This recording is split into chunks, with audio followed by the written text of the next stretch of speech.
Akala ko dati, baga lang ang tinatamaan ng Yossi at Babe. Hindi ko alam, may tahimik na nadadamay ang kidney ko. Bilang isang CKD stage 5 dialysis patient, may mga bagay na sana mas iningatan ko noon. Kapag nagbe-vape at nag-Yossi ka, tumataas ang blood pressure mo. Mas bumibilis ang tibok ng puso. Eh ang kidney mo, trabaho niyan sa lain ng dugo natin 24/7. Kung lagi mataas ang pressure ng dugo, parang filter na binubugaan ng sobrang lakas na tubig, unti-unti ang nasisira.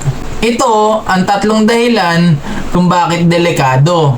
Una, pinapataas ng nicotine ang BP natin. Pangalawa, sumisikip ang maliliit na ugat papunta sa kidney. Pangatlo, may toxins na dumadaan sa dugo at kidney ang sumasalo nito.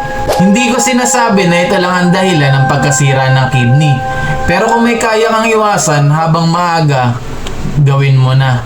Kung nagustuhan mo ang video na to, like, follow, and share para mas marami tayong ma-educate tungkol sa kidney health.